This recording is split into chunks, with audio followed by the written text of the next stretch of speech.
So let me get this straight. We have a new Sonic game that takes place in a world of dreams, and they didn't bother thinking to bring back Lumina or Void from Sonic Shuffle, or have Knights make a cameo? Okay.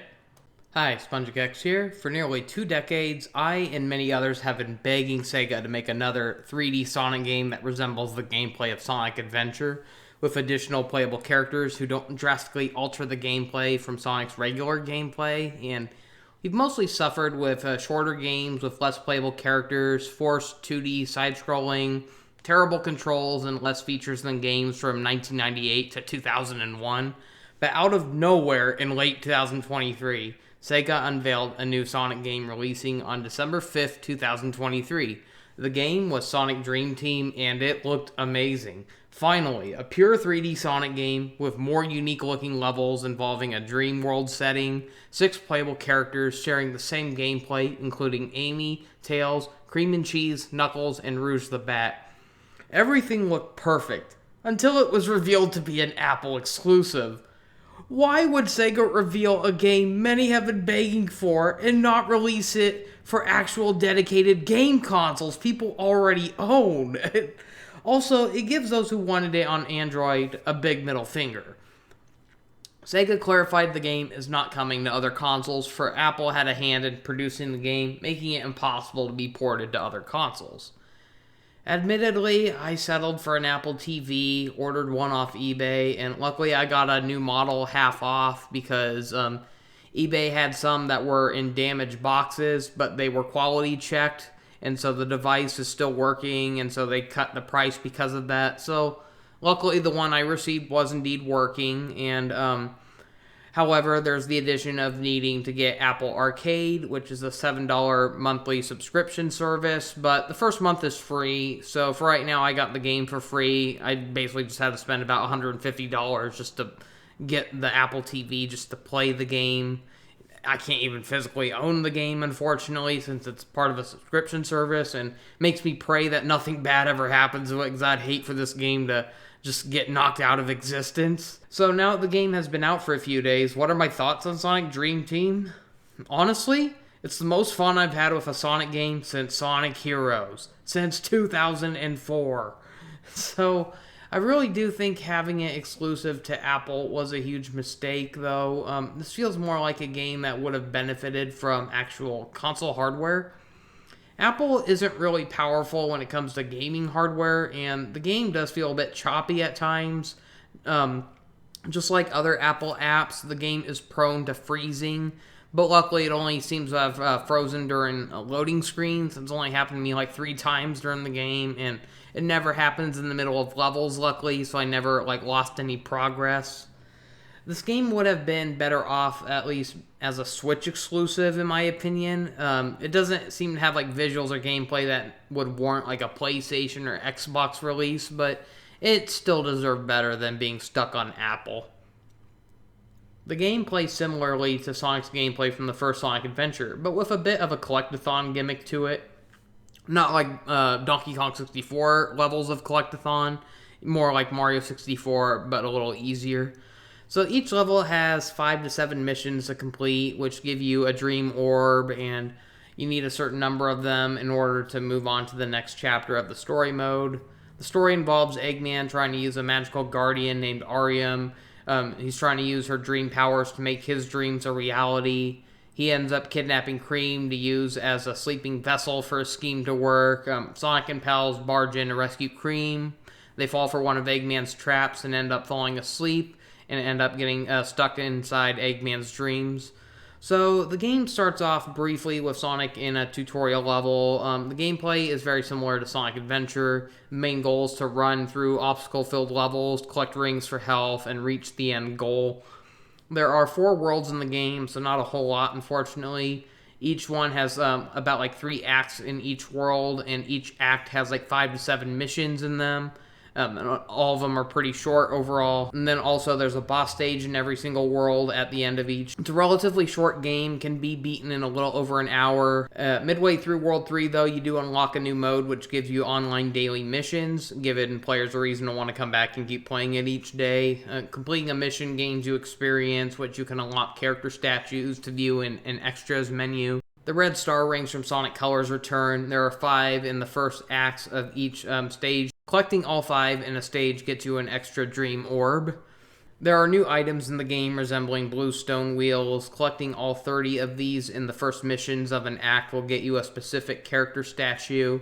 Unfortunately, the rings feel useless in this game. Aside from health, the game lacks any scoring system, so it doesn't really matter how many rings you collect. It won't like alter your score or anything. And the only thing that a score is needed for is for the daily online missions, but there's none for the actual single-player gameplay. So it would have been nice to be able to get some in-game currency from rings to get more unlockables in the game. I hate how useless the rings feel overall. The controls are overall decent and have the best controls I've seen since Sonic Adventure 2. Not as good as the adventure games though, but compared to every other game that's come out since Heroes. So, I mean, ever since Sonic 06, the controls and physics in Sonic games just keep getting worse and worse. And admittedly, I had trouble getting used to the controls in this game at first because I just came fresh off of playing Sonic Frontiers, so I messed up a lot in Dream Team because of the revised controls. I got them mixed up with how the controls went in Sonic Frontiers, and the same could be said about when I was playing Sonic Frontiers. I was used to like how the games played from like Sonic Forces, Sonic Lost World, and at the same time, I was remembering how the controls worked in the Sonic Adventure games. And can Sega just stick to like one control scheme? I hate how they keep changing it with each game. 1 minute, like the homing attack is this button, then the next game it's this button. It gets kind of overwhelming. So at first I used a Steam controller that I ordered online for my Apple TV, but the controller ended up being terrible. It didn't even have a pause button, making it impossible to pause the game or access certain options, and the controller didn't even have analog buttons. Luckily this is a game that really didn't need that, but still. But luckily I found out any modern console controller can be hooked up to an Apple TV, so I ended up using my Switch Pro controller, and once that was set up, the controls worked a lot better. So a lot of abilities have been stripped from the past Sonic games, and only a few remain. The Spin Dash, unfortunately, does not make a return. Bummer. I was really looking forward to hoping that would return. Instead, we get the boost from Sonic Unleashed again. You basically gotta refill the gauge to keep your boost up. You can refill it by either collecting blue lightning symbols or defeating enemies, but it mostly feels useless since it can be replenished over time anyway, so it doesn't really give you a desire to have to collect anything to refill it. I would have preferred the Spin Dash. I'm just so sick of the boost formula. But on the bright side, at least this is a game where we actually get to use the boost in more open areas, and I hated how ever since Sonic Unleashed, almost every level feels like you're just running through like these rail section hallways or something. I miss like being able to run around in different directions like in the Sonic Adventure games, and so it's kind of cool how we get a boost in like more bigger areas, I guess. The game's levels are definitely more open than levels you would get in like Sonic Unleashed or Sonic Colors, but they're not as big as like Sonic Frontiers, obviously, where that was nearly an open world game. And this is overall still a very linear game, but it has many branching pathways, making it possible for any character to make it through any level.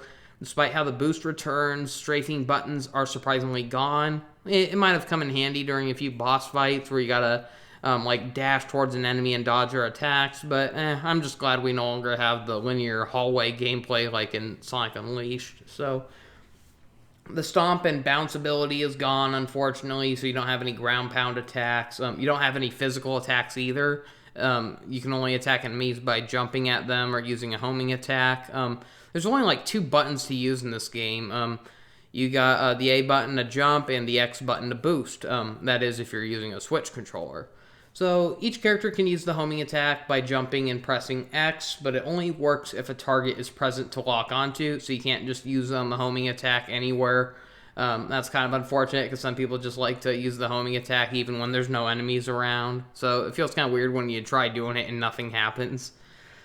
I kind of wish each character got their own unique moveset, but it's split between 3 character types being shared between 2 characters, and the exclusive abilities are the only thing they do is alter what a character can do when double pressing the jump button, unfortunately. So no exclusive combat attacks, no special abilities. So oh, like Knuckles can punch with his fist, Amy can swing with her hammer. Too bad they can't do it in this game. That's unfortunate. The first character type includes Sonic and Amy, where double tapping the jump button allows them to do a mid-air spin dash, similar to the homing attack, but it arches when they do it, so it's not like a straight shot. They kind of like arch over and drop a little quickly, so it's almost like a double jump, but not quite, because it doesn't give them any jump height, but it gives them more jump distance, if anything. Personally, I'm just glad they finally got rid of the double jump. Admittedly, it did take some getting used to, because I've been so used to every Sonic game forcing in that sluggish double jump from Sonic Colors. And so when I realized it doesn't work in this game, it just gives them kind of like a little mid-air dash. It's like, oh, thank God.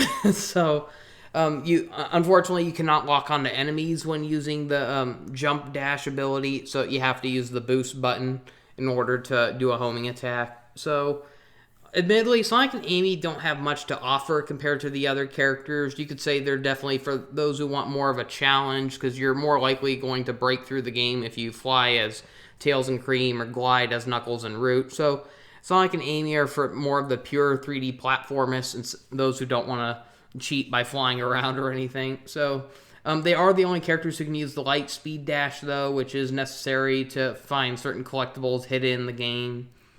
So the second character group involves Tails and Cream, where they can fly by double jumping, and Tails and Cream have more generous flight time in this game compared to past entries. It's pretty slow, though, and when the flight gauge runs out, the characters will actually still stay afloat, but they'll slowly descend over time.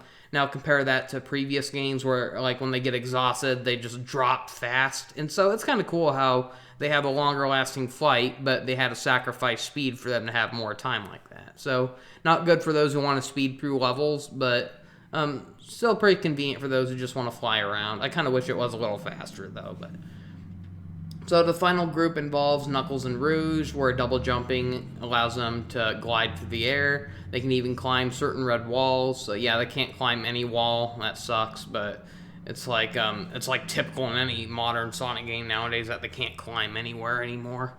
So the first act of each level is mostly a race to the finish type of level, just like most any Sonic game level. But about midway through the level, there are these little sections where you get split pathways, and you need to find 3 keys needed to open a gate.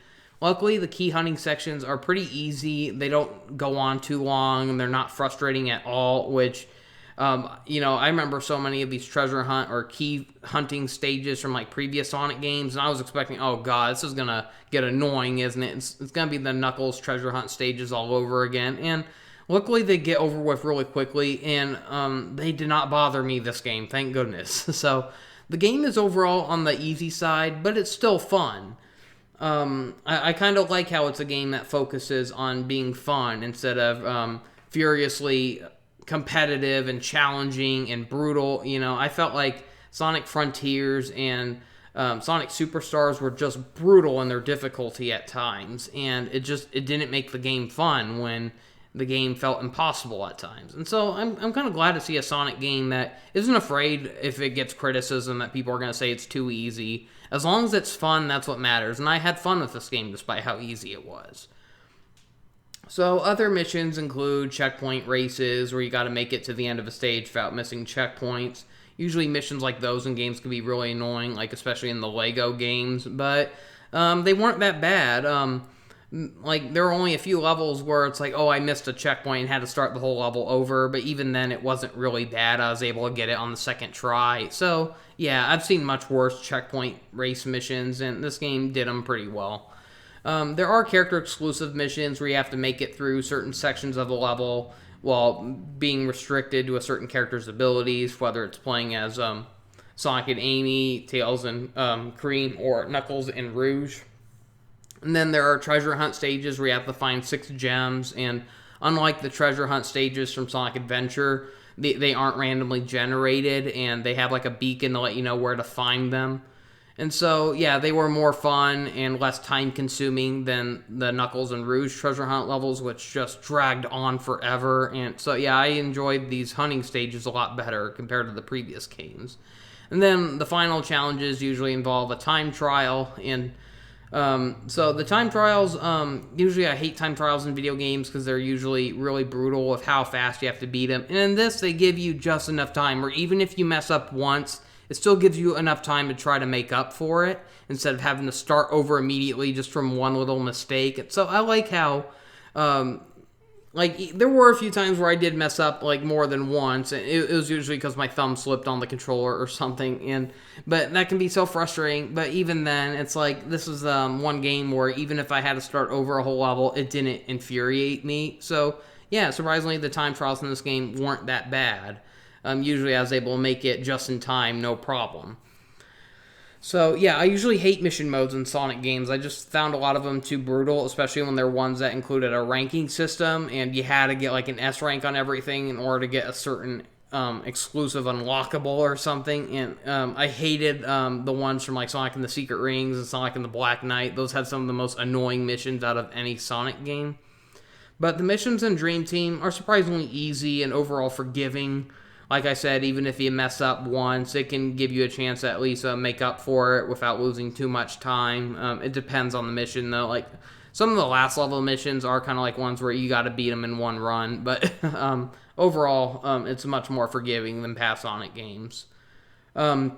It doesn't have any BS missions, like having to beat a level without getting hit, or running into something, or needing to collect a certain number of rings. Those are some of the worst missions out of any Sonic game. Or you don't have to try finding a lost Chow, where it doesn't even bother giving you a hint on where to find them. So, yeah, the missions in this game were much more tolerable than past Sonic games. They overall get a pass for me. So the game, you start off with Sonic, and upon meeting Arium after the first level, it's revealed Sonic's friends are trapped in a non-physical state. Guys, this is the second game in a row where this has happened. And so Arium can free them if more orbs are collected. So by the time you meet Arium, you already have one orb, and so she uses it to free Amy.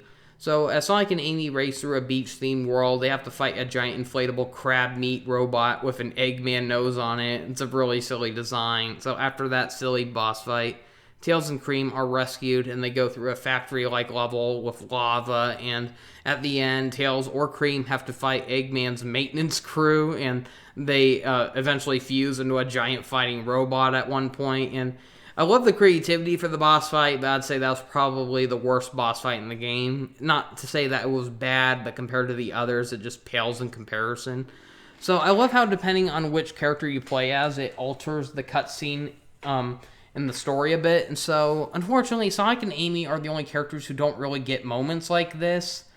For instance, in World 2's boss fight, when selecting Tails, it shows what happens to the other character for not getting picked, basically. And so it shows Tails making it to a boss it shows how, right before you select your character, it shows Tails and Cream, running towards the boss. And so when you select Tails, it shows how right when Tails makes it to the boss, Cream gets shut out somehow, so she can't make it to the boss to help out. And so she feels sad and says, but I wanted to help. And then Amy comes in and comforts her and tells her that Tails has this under control. And so it makes you go oh, that's so cool. So it makes you wonder what would happen if I went back to this level and chose Cream instead. What would Tails' response be? And so, yeah, it does give me some inspiration to want to go back and revisit these boss fights to see how differently the cutscenes will play out if I choose a different character. I really hope Sega does more stuff like this in the future. I love the idea of giving different what-if scenarios that still lead to the same outcome. That's really cool. Upon defeating Eggman's maintenance robots, Knuckles and Rouge are restored and the whole gang is back together. World 3 is a giant maze world, and the World 3 boss fight has Knuckles or Rouge fighting what's called the Guardian Hunter, and it was honestly the best boss fight in the game, in my opinion. The design for the creature was so creepy. After beating the Hunter, we go to the final world. We face the final boss, Nightmare Eggman, and it's less of a final battle and more of a final obstacle level, but it's very interactive, very engaging. This was the most fun and excitement I've had with a Sonic game since the Sonic Heroes final battle. We take turns controlling each character as Arium turns herself into an orb, and the characters have to take turns looking after Arium. They have to get her close enough to Eggman to where they can use her power to relinquish his, nightmarish state and all that, and awaken everyone from this nightmare. And So meanwhile, they have to avoid having Eggman grab her with his like multiple arms he suddenly has. And so like the whole level is just like a giant black void where we have like this monstrosity of Eggman with these giant arms that keep growing out of him, and they're just stretching across the stage, and it's really crazy. We have a final level where it's technically Eggman. Eggman himself is the final level, and but somehow they found a way to make that really fun and exciting. And as the characters keep passing REM on to the next character, setting up the next phase of the level, and it happens without any loading screens in between, unlike the final level from Sonic Adventure 2, where it felt very disruptive because of all the loading screens between the characters taking turns. Here we flat out see the characters passing the duty on to the next before their gameplay kicks in. It's really cool. It feels like something that the fans have been waiting for. An epic climax that feels like we're living a scene from the IDW comics. That is amazing. The set pieces were really cool. The character interactions were fun. You got like things like Rouge gliding through these laser-filled skies. We have Knuckles having to climb up Eggman's many arms, and to the point where he has to save Cream, who's being surrounded by Eggman's robots, as he encourages her to go on and make REM proud. And then there's a segment where we have to control Amy as she's running across Eggman's twisted arms, and she has to try to make it the tails. And admittedly, the final act felt kind of anticlimactic in the end, as Sonic's, like, the final act has us taking control of Sonic again, and it doesn't take much for him to finish Eggman off, and I was kind of hoping it would have played out a little more like a boss fight instead. I mean, Sonic basically just took him out with one hit, so a bit anticlimactic, but that it still had very memorable build-up, and it didn't ruin how much fun that final level was regardless. So the gang returned back to the real world. It's now impossible for Eggman to ever return back to making his dreams a reality again, and Tails looks into a way to revisit REM in the dream world again, and after the credits, it's revealed that he finds a way. So it's a simple story, but it was somehow more engaging than every plot of Sonic since Sonic Colors. And Sonic Unleashed was the last Sonic story to keep me entertained, along with, I guess, Sonic Riders Zero Gravity and Sonic and Black Knight had pretty good stories too, but, so it's nice to see another Sonic game that didn't bore me to death with its story. Like, I really wanted to like Sonic Frontier's story. I liked how it was trying to be a little more serious and mellow, but honestly, the story was a big, confusing mess. It was pretty boring overall, and so yeah, I felt like the story here was pretty good overall. I just wish it had actual cutscenes instead, because as people point out, for what's basically a mobile game, the character expressions were pretty good for the very few cutscenes we actually got, but most of the cutscenes in this are just comic panels where they take what looks like in-gameplay cutscenes, but they turned them into comic book panels, and a part of me just wishes they just actually animated the story instead, but still better than the boring character portrait cutscenes from games like Sonic Rush, Sonic Rivals, or Sonic Free Riders. The voice acting for the most part was decent, but my god, Rouge and Cream sound worse than ever, and I wasn't too big on Rouge's voice, the one they got for like Sonic Free Riders or Sonic Generations, but oh, it sounds worse than ever, and I'm glad I'm not the only one. A lot of people are pointing out how they hate Rouge's voice in this game. It sounds too high-pitched and squeaky. Like many said, it either makes her sound like an old lady or Minnie Mouse, and it's like, this is Rouge the Bat. It's like, she should not be sounding like that. And it's like, can they just hire her voice from Sonic Prime? Because that's the best voice she's ever had. And I know some people are annoyed at Cream's voice too. Like, I only think it sounds bad during the cutscenes, but it sounds fine during the gameplay. But yeah, during the cutscenes, it sounds like the actress is trying way too hard to sound younger than she actually is, and it's just kind of painful to listen to.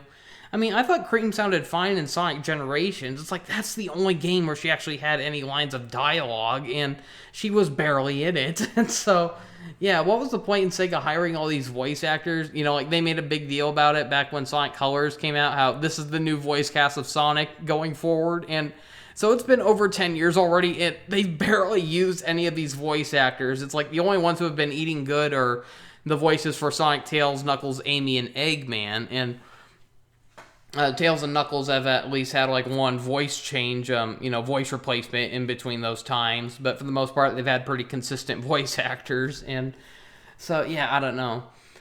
Sega seems to have hinted that more content may come to the game someday. They didn't specify how exactly. For right now, we do have daily missions, but they made it sound like more content is coming. So that could be anything from like more levels, more stories, more characters, extras to unlock, and I'd really love to see more characters. Fingers crossed for Blaze, Silver, and Shadow. Maybe the Chaotix. Even more would be great. But I'd like to see more abilities in the game too.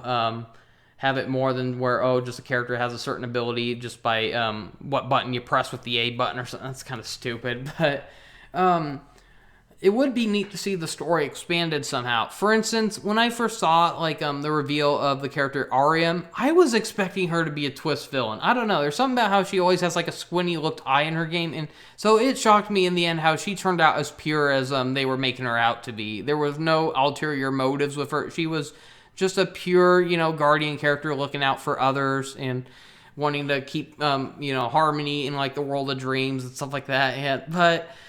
So what if a story expansion did happen and it does make her into a villain due to Eggman corrupting her somehow? I mean, I feel like that could lead to a lot of cool possibilities. I mean, it would also offer ways to make up for things this game kind of lacked. For instance, for a game about being trapped inside Eggman's dreams, I felt like not all the levels really did a great job at reflecting that.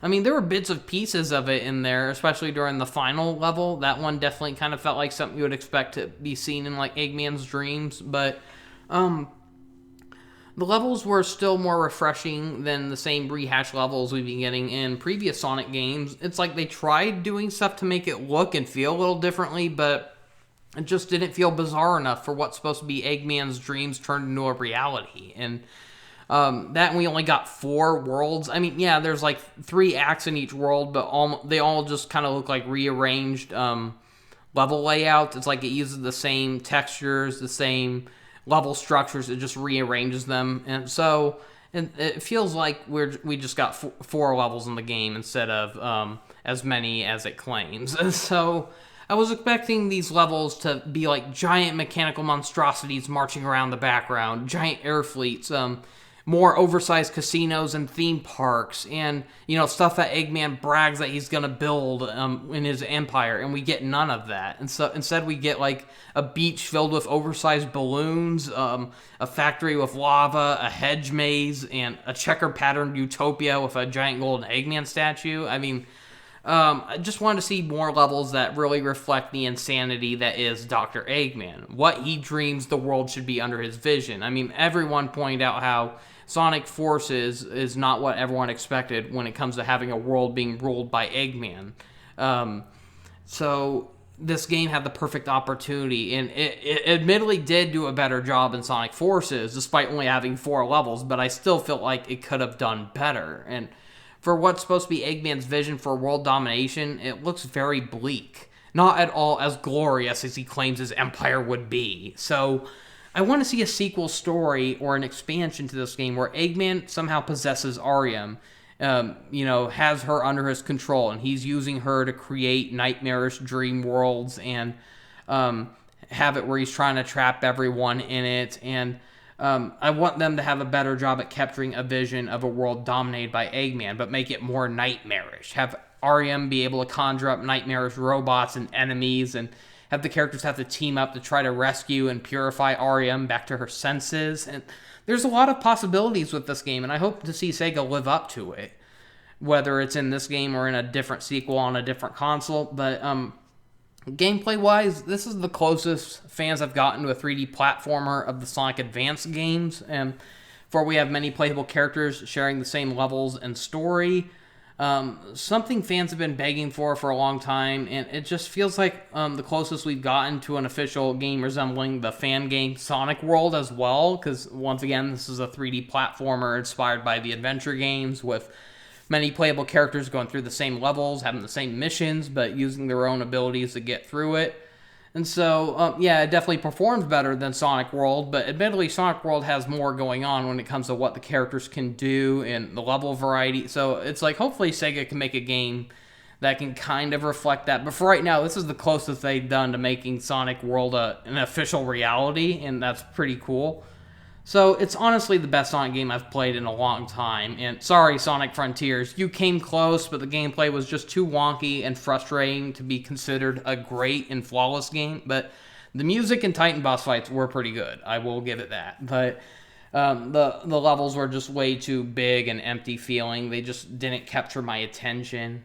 And so I'm hoping this game does perform well. I'm not sure how they rank game performances on what's basically a streaming service for games, but I hope it encourages Sega to make more 3D platformers of Sonic with multiple playable characters, sharing the same gameplay structure while adding more fun levels and abilities and stories to play through. Just please make it multi-platform next time, okay? So, hopefully this can also encourage Sega to maybe consider rebooting the Sonic Adventure games as well, but kind of revise the gameplay to where the characters don't have such drastic gameplay from Sonic's. Maybe take inspiration from what this game did. That'd be kind of cool. But yeah, it's amazing how Sonic has been turned around over these years. In fact, the success of Sonic Frontiers financially caused a new resurgence in Sega properties. Because just a few days ago at the Game Awards, the Sega unveiled that they are reviving a bunch of old Sega franchises, and they're making new games out of them. So they announced a revival of Jet Set Radio. They got Crazy Taxi, and it's crazy how many classic games are coming back. And I do look forward to seeing what more we have to see from the Sonic the Hedgehog franchise, because so far it's been making a pretty surprising comeback in many different forms of entertainment, and I hope it can keep it up and keep improving, because it really does feel like with both Sonic Frontiers and Sonic Dream Team, it feels like they've finally been listening. They understand that people have been begging for more characters, more unique levels, and Sonic Frontiers recently just got a huge patch where it fixed up Knuckles' gliding, because everyone was complaining about how stiff it was, and now people are saying, oh, it's much better to control now. You can actually steer him. They even toned down the final trials of the DLC to make it a lot less stressful. I mean, it's still challenging, but now it gives people a slightly more fair chance to compete with it, and so that's really nice. Hopefully they can do the same for those who are still struggling to beat Sonic Superstars, because oh man, the final battles on that were really they were really something. Oh my god. So anyways, that's all I have to show for now. Thank you for watching. See you next time, and have a great day.